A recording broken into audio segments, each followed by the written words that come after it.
We're still talking Jays. Teoscar Hernandez, and now this is one that we were talking back and forth with. If you're the Jays, do you go ahead and give Teoscar Hernandez a Jose Bautista contract? Yeah. Or is he worth that?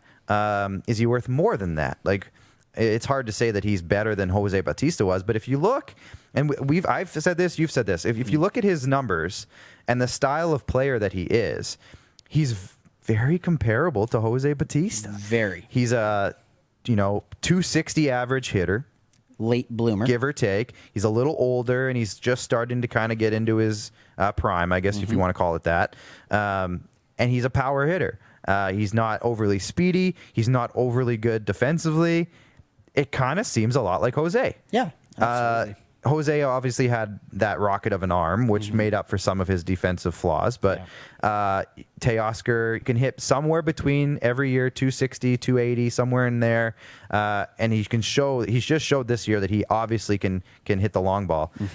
So do you go ahead? Now, what was it that you said, the Jose Bautista contract? 5 years, 60 5 mil? years, 60 is what they settled at for Jose. And that's been the Jays' policy, is to kind of never go above 5 years, which has hurt their ability to sign free agents in the past. But yeah, you were right on the money, Clark. I think the final text in our exchange it was kind of funny. It was almost like one of us was the agent, one of us was the GM. Yeah. Would you give him 5 years, 60?